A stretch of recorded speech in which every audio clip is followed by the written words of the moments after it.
This is Max and Mia podcast. Hey everyone, and welcome back to another episode of Max and Mia podcast. I'm Max. And I'm Mia. It's brilliant to have you with us again. Whether this is your very first episode or you've been with us from the start, we're genuinely chuffed you've carved out some time for us today. Absolutely.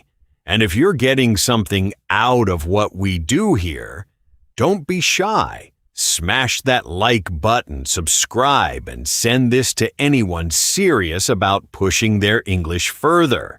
Couldn't have said it better. So today's episode is aimed squarely at our advanced listeners, the ones who have already got a solid grip on the language, but want to sound sharper, more precise, more like a native speaker who's genuinely thinking on their feet. Exactly. Today you're going to be immersed in the kind of conversations that happen when people who know each other well really get stuck into a topic. No holding back, no simplifying, just real, unfiltered discourse. We won't be dumbing anything down. Expect idioms, dry humor, rhetorical flourishes, and the sort of vocabulary that separates someone who's merely fluent from someone who's genuinely eloquent. So here's your challenge. Listen closely. Notice the register, the hesitations, the way opinions get pushed back against, and by the end of this episode, you'll have a whole new arsenal of expressions ready to deploy. Sound good? Let's get into it. Let's do it. All right, let's kick off with what we call sociocultural conversations. These aren't your average small talk. They're the discussions where people genuinely wrestle with an idea, push back on each other, and try to land somewhere close to the truth. And at an advanced level, there's a particular register that comes into play. We're not just talking about big words for the sake of it.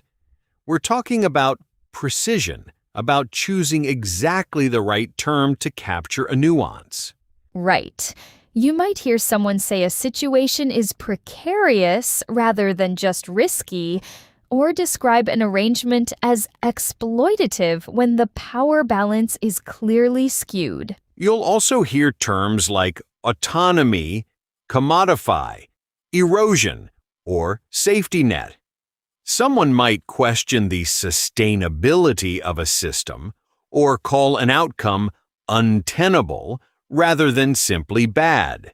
And don't forget idiomatic expressions like a race to the bottom, to level the playing field, at the mercy of, or to take something with a grain of salt. These phrases carry a lot of cultural weight, and using them naturally is a real marker of fluency. Spot on. With this vocabulary in your back pocket, you can hold your own in genuinely demanding conversations, with colleagues, in a debate, or over drinks with people who love to argue. All right, so our first conversation today tackles something that's reshaped the entire labor market: the gig economy, and whether all this so-called flexibility is actually a good deal for workers.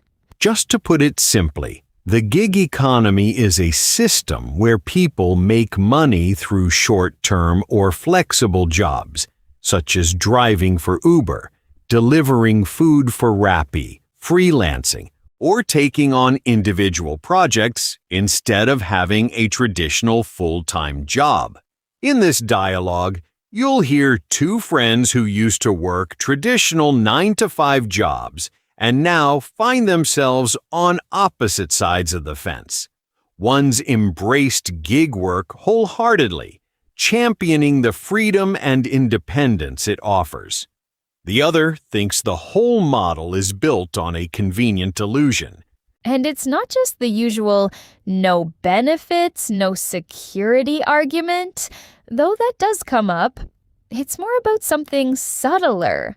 Whether we've been sold a story about freedom, that actually just shifts risk from companies onto individuals. Before we play the audio, prime your mind with a few questions. These aren't about the conversation itself. They're about the topic. Sit with them as you listen. Here we go. Question number 1. Have you or anyone close to you worked in the gig economy?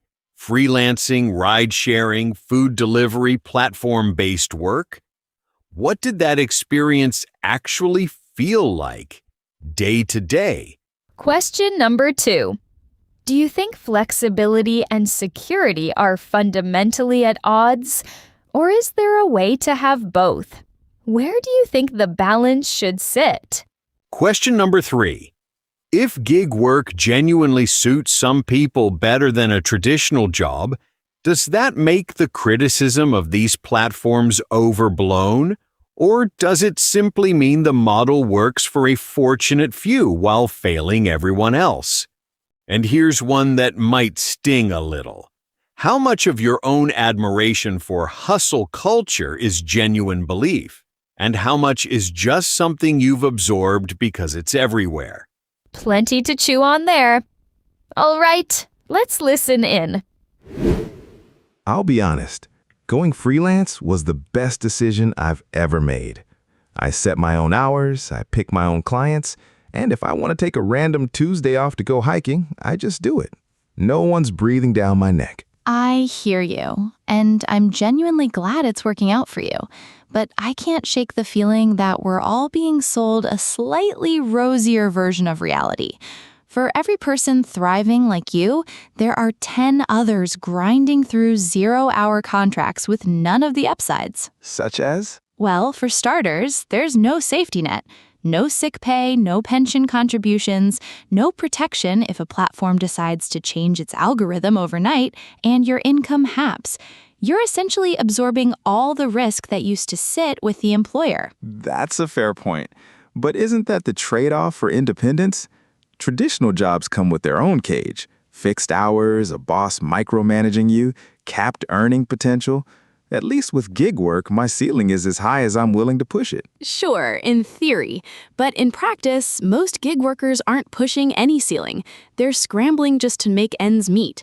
The platforms have got incredibly good at dangling the promise of autonomy while quietly ratcheting down the pay per task. It's a race to the bottom, and the worker is always the one who loses. Go on. Think about it this way. These companies market themselves as neutral marketplaces, just connecting supply and demand. But they set the prices. They control the algorithm that decides who gets work, and they can deactivate someone's account with zero explanation. That's not a marketplace. That's an employer dodging every single obligation an employer usually has. I won't deny there are bad actors out there. But isn't it a bit reductive to paint the entire model as exploitative? Plenty of people genuinely prefer this arrangement to being stuck at a desk from 9 to 5. I'm not disputing that some people prefer it. I'm questioning whether preference is even the right frame when the alternative, a genuinely secure job with fair pay, is increasingly hard to come by. It's easy to celebrate flexibility when you've got savings behind you. It looks very different when you're one bad week away from not covering rent. Fine, I'll grant you that the safety net issue is real. But surely the solution is better regulation, not throwing the whole model out. Portable benefits, minimum earnings guarantees, that sort of thing. Now we're talking. That's exactly the direction I'd push for. My issue isn't with flexible work itself. It's with companies using the language of freedom to dodge the responsibilities that come with employing people at scale. Call it what it is and regulate it accordingly. I can get behind that.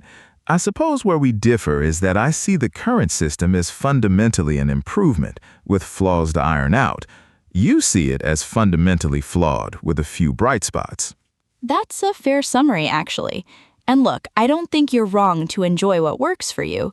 I just worry that when we glamorize hustle culture, we quietly let platforms off the hook for how they treat the people who don't have your options. That's a sobering thought, honestly. I suppose I've never had to think that hard about the workers who aren't in my position. Which is exactly why conversations like this matter. It's easy to universalize your own experience. The trick is remembering that your freedom might be someone else's precarity. Can I push back on one more thing, though? You mentioned earlier that people are being sold a story about freedom, as if none of us are capable of seeing through the marketing ourselves. Isn't there something a bit patronizing about that framing? That's a genuinely fair challenge, and I take the point. I don't think people are naive. I think the choices on offer are just narrower than the marketing suggests. If the realistic alternative is an unstable job with no benefits either, then choosing gig work isn't really much of a choice at all. It's the least bad option dressed up as liberation. Okay, I can live with that distinction. It's less you've been duped and more the deck is stacked, and the freedom narrative papers over that. Exactly. That's a much better way of putting it than I managed. Likewise, honestly, I think that's the whole point of this. Not necessarily agreeing, but sharpening each other's thinking. That conversation had some real bite to it, didn't it? You could feel Naomi pushing Jordan to reconsider something he probably hadn't examined that closely before. Exactly. And I loved that it didn't collapse into a simple gig work good or gig work bad. There was actual movement in the conversation. Jordan conceded a point. Naomi clarified her position. That's what real disagreement sounds like. Precisely. And hopefully our listeners caught the vocabulary threaded through it. Precarity, safety net, commodify, hovering just beneath the surface, a race to the bottom. These aren't decorative. They let you say something precise instead of something vague. Couldn't agree more. Right. Let's move on to something that'll sharpen your fluency even further. Sophisticated connectors. These are the little linguistic hinges that let you pivot between ideas smoothly.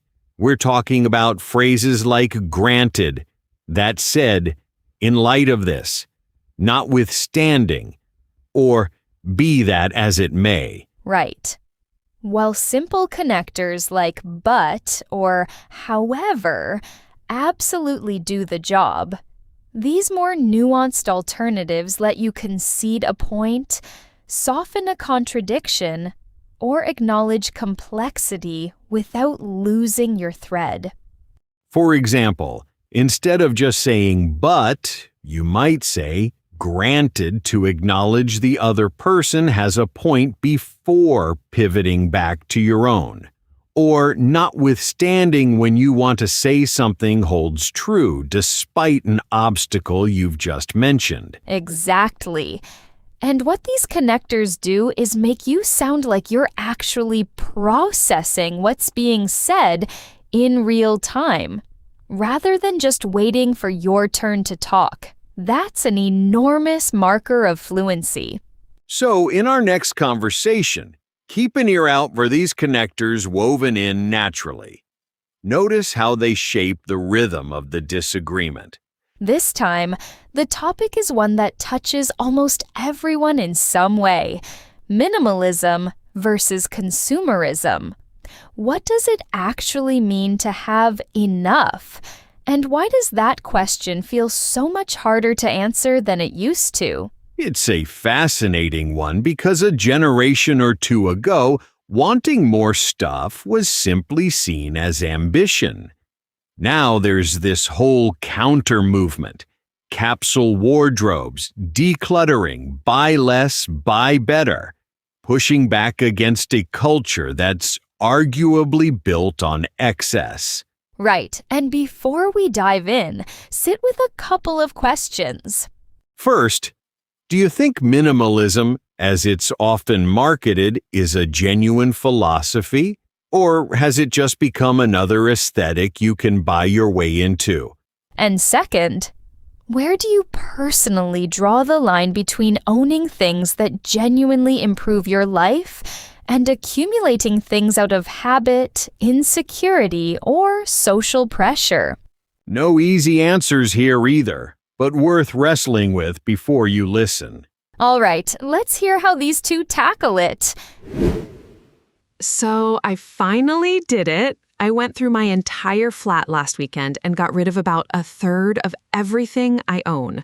Clothes I hadn't worn in years, gadgets I bought on a whim, books I was never actually going to reread. It felt incredible. Good for you, genuinely. Granted, I've always been a bit skeptical of the whole minimalism movement, though. It sometimes feels like it's just consumerism wearing a different outfit. Buy the right storage bins, the right capsule wardrobe, the right beige linen shirt, and suddenly you're minimalist. That's a fair criticism, and honestly, I've seen exactly that version of it online. People spending a fortune to look like they own nothing. That's not what I'm talking about, though. For me, it was less about aesthetics and more about noticing how much of what I owned wasn't adding anything to my life. It was just there, taking up space, taking up mental energy. I can get behind that version of it. That said, I do wonder whether the impulse to declutter is sometimes just another form of consumption in disguise. You get the same dopamine hit from throwing things away and buying new essentials as you did from acquiring stuff in the first place. That's uncomfortably accurate, actually. I did buy a couple of nice storage boxes in the process, so fair. See, that's exactly it. Notwithstanding the good intentions, the whole culture we live in is built around a constant churn of wanting, buying, discarding, wanting again. Minimalism doesn't necessarily break that cycle. Sometimes it just repackages it. In light of that, though, isn't doing something better than doing nothing? Even if my minimalism isn't philosophically pure, at least I'm consuming less than I was before, and I'm more conscious of what I bring into my life. Absolutely. I'm not knocking the outcome. I suppose what interests me more is the underlying question. Why do we accumulate so much in the first place? I don't think it's really about the objects. I think a lot of consumption is emotional. Buying something new to fill a gap that isn't actually about the thing itself. That resonates. I definitely used to shop when I was stressed or bored, and it gave me this brief hit of control, like I was doing something even when I wasn't actually solving anything. Exactly. And that's the piece minimalism as aesthetic tends to skip over. Owning fewer things doesn't automatically mean you've dealt with why you were accumulating in the first place. Be that as it may, I think there's real value in at least asking the question, which most people never do. For what it's worth, I think the two things can coexist, decluttering your physical space and doing that deeper emotional work. One doesn't have to wait for the other. Sometimes clearing the clutter is what gives you the mental space to even notice the emotional pattern underneath it. That's a genuinely good point, and I hadn't thought about it that way. All things considered, maybe my skepticism has been a bit unfair. I've been so focused on the marketing around minimalism that I overlooked the fact that the underlying instinct, owning less, wanting less, is actually a fairly sound one. I think so too. And to be clear, I'm not trying to convert you into a minimalist. I just think the question of what's actually enough for me is worth asking, regardless of which side of the debate you land on. Fair enough. If nothing else, it's forced me to look at my own flat and admit I've got at least 3 chargers for phones I don't even own anymore. There you go. That's the whole exercise, really. Not some rigid rule book, just a bit more honesty about what you actually need versus what you've just been carrying around out of habit. I'll drink to that, though I'll probably keep the chargers, just in case. One last thing, though. Do you think this whole debate even matters on a larger scale, or is it really just a personal, individual concern? Like, does decluttering my flat make a shred of difference to anything beyond my own headspace? That's the bit I go back and forth on, honestly. On one hand, individual choices withstanding, the bigger drivers of overconsumption are structural. Advertising, planned obsolescence, an economy that needs us to keep buying, to keep growing.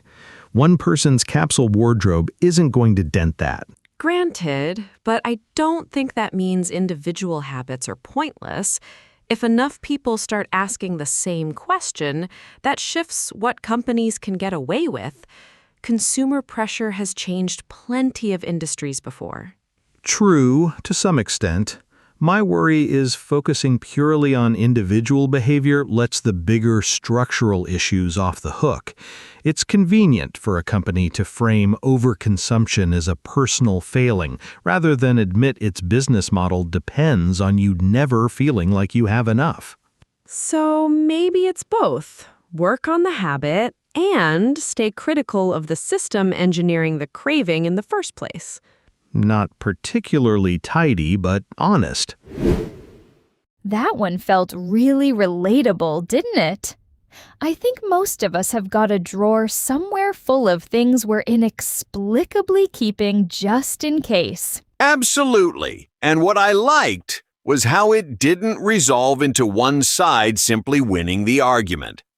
Sam came in skeptical and left with a more nuanced view. And Elena had to admit her own minimalism wasn't perfectly consistent either. Exactly. And did you catch all those connectors we talked about? Granted, notwithstanding, in light of that, be that as it may, all things considered, they were doing real work in there, letting each speaker concede a point without losing momentum. Precisely. It's that kind of linguistic control that makes you sound not just advanced, but genuinely persuasive, someone who can hold a nuanced position instead of just picking a side and defending it at all costs. Couldn't agree more. So that brings us to the end of today's episode. We hope you found it demanding in the best possible way, and that you walked away with some fresh vocabulary you're itching to try out. Before we go, if you got something out of this episode, we'd genuinely appreciate a like. It helps more learners like you find us. And if you haven't subscribed yet, now's the moment. We've got plenty more of these coming, across all sorts of topics and difficulty levels. Also, leave us a comment. Which side of the argument you landed on, which vocabulary stood out, or what topics you'd like us to tackle next. And if this was useful, pass it along to a friend or study partner chasing that next level of fluency. All right, that's us for today. Thanks so much for tuning in, and we'll catch you in the next episode. Until then, keep questioning, keep noticing the details, and keep learning. See you. See you, everyone.